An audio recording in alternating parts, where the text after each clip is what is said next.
Hello, నేను miss యేసరావు. Dharmana Prasadarao మంత్రి, జగన్మోహన్ రెడ్డికి అత్యంత సన్నిహితుడు.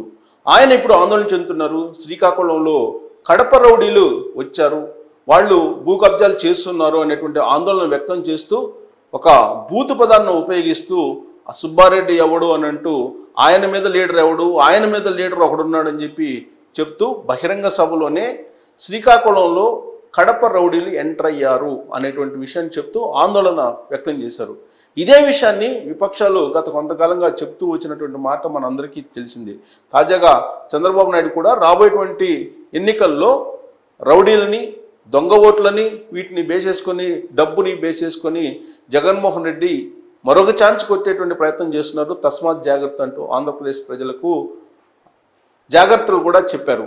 అయితే ఇప్పుడు ధర్మాన ప్రసాదే నేరుగా జగన్మోహన్ రెడ్డి పరిపాలన, లేదంటే జగన్మోహన్ రెడ్డి వాళ్ళకు కడపకు సంబంధించినటువంటి రౌడీలు ఎక్కడెక్కడ ఎంటర్ అయ్యారు అనేది ఆయన చెప్పడం అనేది ఇప్పుడు సంచలనంగా మారింది. ఆయన ఏమన్నారు అసలు ఆ సభలో అనేది ఒకసారి చూద్దాం. కడప నుంచి ఎవడో వచ్చి చెప్పాడు, నేను సుబ్బారెడ్డిను ఈ భూమి దొబ్బేస్తాము, మాకు వచ్చేస్తాయి, నీకు ఎవడు నీకు రమ్మన్నాడు, శ్రీకాకుళం పెట్టి నీ అబ్బగారు సొమ్ము అనుకున్నావు, బొమ్మని చెప్పాను. మన ఫ్యామిలీ సార్ ఎవరో కానీ వాళ్ళు ఎవరో కూడా నాకు తెలియదు, పార్టీయా నేను చూడను.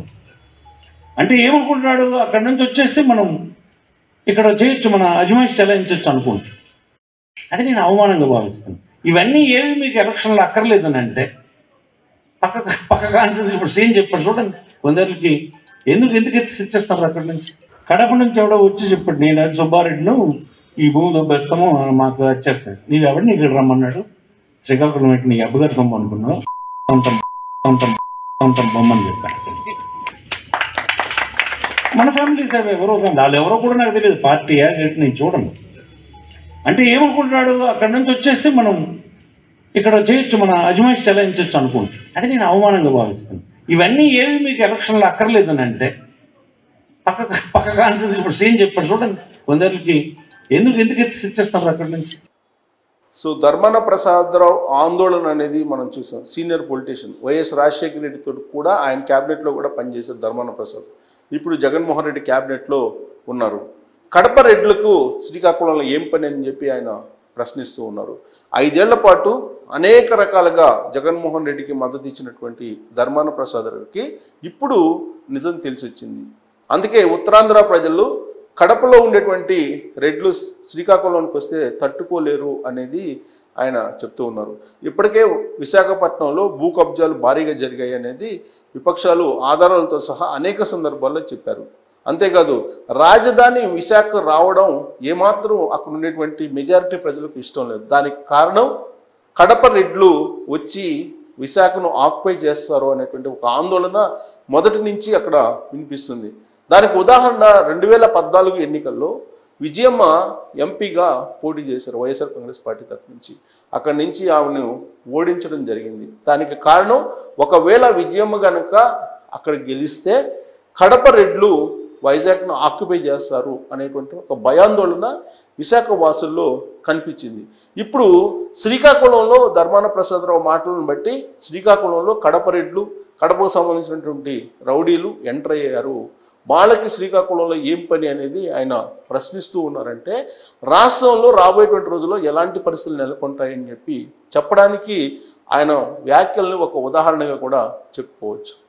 జగన్మోహన్ రెడ్డి 2019లో ముఖ్యమంత్రి అయిన తర్వాత నుంచి జరిగినటువంటి పరిణామాలను తీసుకుంటే దాదాపుగా రాష్ట్ర వ్యాప్తంగా కూడా వైఎస్ఆర్ కాంగ్రెస్ పార్టీకి సంబంధించినటువంటి కొంతమంది రెడ్డి సామాజిక వర్గానికి సంబంధించినటువంటి వాళ్ళు పెత్తనం చెలాయిస్తూ ఉన్నారు అనేది సర్వత్రా వినిపిస్తున్నటువంటి ఆరోపణ. అంతేకాదు ల్యాండ్ గ్రాబింగ్, ప్రత్యేకించి భూ కబ్జాలకు పాల్పడుతున్నటువంటి వాళ్ళ సంఖ్య ఎక్కువగా ఉంది. తెలుగుదేశం పార్టీ ఎవరైతే భూ కబ్జాలకు పాల్పడ్డారో వాళ్ళ యొక్క జాబితాను బయటికి తీసి ఛార్జ్షీట్లను కూడా ఆయా నియోజకవర్గాల్లో ప్రకటించడం కూడా జరిగింది. దాదాపు 20,000 కోట్ల రూపాయల విలువైనటువంటి భూ కుంభకోణం జరిగింది. 1 సెంటు పేదలకు భూమి ఇచ్చేటువంటి పథకం కింద అనేది కూడా ఆధారాలతో సహా తెలుగుదేశం పార్టీ, జనసేన నిరూపించేటువంటి ప్రయత్నం కూడా చేసింది. అయినప్పటికీ కూడా అక్కడ ఉండేటువంటి వైఎస్ఆర్ కాంగ్రెస్ పార్టీ శ్రేణులు కానీ, వైఎస్ఆర్ కాంగ్రెస్ పార్టీకి సంబంధించిన కొంతమంది నేతలు కానీ ప్రశ్నించేటువంటి వాళ్ళ గొంతును మూయించేటువంటి ప్రయత్నం చేస్తున్నారు.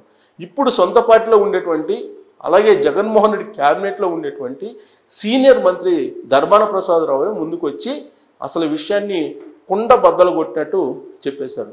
సోషల్ మీడియాలో వైరల్ అవుతున్నటువంటి న్యూస్గా ఇప్పుడు మనకు కనిపిస్తుంది.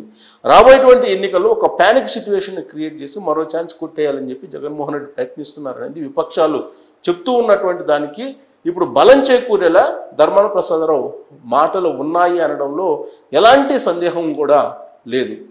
ప్రత్యేకించి ఉత్తరాంధ్ర ఎప్పుడు కూడా పీస్ఫుల్గా ఉంటుంది, గోదావరి జిల్లాలు కూడా పీస్ఫుల్గా ఉంటాయి. మిగిలినటువంటి రాష్ట్రంతో పోలిస్తే వాస్తవంగా రాయలసీమ అనగానే ఫ్యాక్షనిజం గుర్తుకొస్తూ ఉంటుంది. ప్రత్యేకించి కడప అంటేనే ఫ్యాక్షనిజం గుర్తుకొస్తూ ఉంటుంది. అలాగే ఆంధ్ర సంబంధించి దక్షిణ కోస్తాది తీసుకుంటే కనుక అక్కడ కొంత రౌడీ ఎలిమెంట్స్ ఉండటం కానీ లేదా నేరాలు ఎక్కువగా నమోదు కావడం కానీ జరుగుతూ ఉంటుంది అనేది మనం రికార్డులను పరిశీలిస్తే మనకు అర్థమవుతుంది, అవగాహన కూడా వస్తుంది. అదే ఉభయ గోదావరి జిల్లాలు కానీ లేదా ఉత్తరాంధ్రలో ఉండేటువంటి శ్రీకాకుళం కానీ విజయనగరం కానీ లేదా విశాఖపట్నం కానీ తీసుకుంటే పీస్ఫుల్ ఏరియాలుగా చెప్పుకుంటూ ఉంటారు. ప్రత్యేకమైనటువంటి సంస్కృతి సాంప్రదాయాలు అక్కడ నడవడికి కానీ ఇవంతా కూడా డిఫరెంట్గా ఉంటాయి మిగతా ఆంధ్రతో పోల్చుకుంటే, ఆంధ్రప్రదేశ్తో పోల్చుకుంటే. అందుకే అక్కడ రౌడీ ఎలిమెంట్స్ ఉండరు, భూ కబ్జా కోర్లు ఉండరు అనేది వినిపిస్తూ ఉంటుంది. మిక్స్డ్ కల్చర్ ఉంటుంది విశాఖపట్నంలో. ఇక శ్రీకాకుళంలో అయితే అక్కడ ఉన్నటువంటి నేటివిటీ ఉట్టి పడుతూ ఉంటుంది, గౌరవించేటువంటి తత్వం బాగా కనిపిస్తూ ఉంటుంది. విజయనగరంలో రాజుల కాలం నాటి విజయనగరంలో అదే సంస్కృతి వస్తుంది, గౌరవించడం గౌరవింపబడడం ఇవన్నీ కూడా వస్తున్నాయి. ఈ సంస్కృతికి భిన్నమైనటువంటి పరిస్థితులు ఇప్పుడు ఉత్తరాంధ్రలో ప్రత్యేకించి శ్రీకాకుళంలో విశాఖపట్నంలో విజయనగరంలో కూడా నెలకొంది. ఇదే అక్కడ ఉన్నటువంటి ప్రజల్ని ఆందోళన కలిగించేటువంటి అంశంగా ప్రస్తుతం ఉంది. రాబోయేటువంటి రోజుల్లో ఎలక్షన్స్ వస్తున్నాయి కాబట్టి ఇప్పటికే నియోజకవర్గాల వారీగా కొంతమందిని డిప్లాయ్ చేశారు అసాంఘిక శక్తుల్ని అనేది కూడా వాళ్ళల్లో కనిపిస్తున్నటువంటి వినిపిస్తున్నటువంటి ఆందోళన కూడా. అందుకే లేటెస్ట్గా జగన్మోహన్ రెడ్డి ఒక రివ్యూ మీటింగ్ పెట్టి కీలకమైనటువంటి సమావేశాన్ని పెట్టి ప్రతి పోలింగ్ బూత్కి 15 మందిని అపాయింట్ చేయాలి, కీలకమైనటువంటి వాళ్ళని, అంటే ప్రత్యర్థుల్ని భయపిచ్చేలా చేసే వాళ్ళని మెరికల్ లాంటి యువకులను ఎంపిక చేయాలనేది ప్రొడక్షన్గా సంకేతాలు ఇచ్చారనేది కూడా ఇప్పుడు తాడేపల్లి వర్గాల నుంచి వినిపిస్తున్నటువంటి మాట.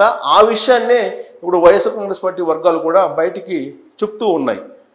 సో కాబట్టి ఉత్తరాంధ్ర పీస్ఫుల్గా ఉండేటువంటి ఉత్తరాంధ్రలో ఎలాంటి పరిస్థితి ఉంది అని చెప్పడానికి ధర్మాన ప్రసాదరావు వ్యాఖ్యలు ప్రత్యక్ష ఉదాహరణగా కనిపిస్తూ ఉన్నాయి. సో అక్కడ ఉండేటువంటి మొత్తం సామాజిక వాతావరణాన్ని, అక్కడ ఉండేటువంటి భౌగోళికపరమైనటువంటి ప్రశాంతతను మొత్తాన్ని కూడా దెబ్బతీస్తున్నారు అనేది ఇప్పుడు వైఎస్ఆర్ కాంగ్రెస్ పార్టీ మీద ప్రధానమైనటువంటి ఆరోపణ ఇప్పుడు ధర్మాన ప్రసాదరావే చేస్తూ ఉన్నారు. ఋషికొండ సంబంధించి ఆల్రెడీ అక్కడ సీఎం క్యాంప్ ఆఫీస్ నిర్మించారు.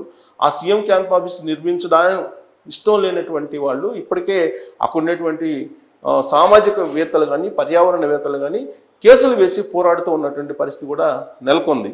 ఇలాంటి సందర్భంలో ధర్మాన ప్రసాదరావు చేసినటువంటి వ్యాఖ్యలు ఇప్పుడు దుమారం రేపుతూ ఉన్నాయి. సో ఉత్తరాంధ్రలో వైఎస్ఆర్ కాంగ్రెస్ పార్టీ అని అంటేనే భయపడుతున్నటువంటి ఆందోళన చెందుతున్నటువంటి పరిస్థితులు కనిపిస్తున్నాయి. అక్కడ ఉన్నటువంటి ఓటర్ల యొక్క మనోభావాన్ని ఇప్పుడు ధర్మాన ప్రసాదరావు వ్యక్తం చేశారు. కడపకు సంబంధించినటువంటి రెడ్లకు శ్రీకాకుళంలో ఏం పని, అసలు ఎందుకు భూ కబ్జాలు చేస్తున్నారు, ఇక్కడ ఏం పని, ఎవరు ఆ సుబ్బారెడ్డి అని చెప్పి ధర్మాన ప్రసాదరావు అడుగుతూ ఉన్నారు.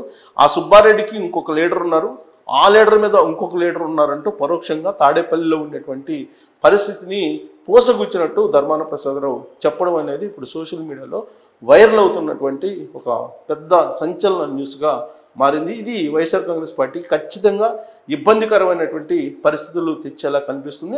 అంతేకాదు ఉత్తరాంధ్రలో అక్కడ ఉండే ప్రజలు ఏ విధంగా వైఎస్ఆర్ కాంగ్రెస్ పార్టీని తిరస్కరించబోతున్నారనే దానికి ఆయన వ్యాఖ్యలే నిదర్శనంగా కనిపిస్తున్నాయని చెప్పడంలో ఎలాంటి సందేహం లేదు. Thank you very much.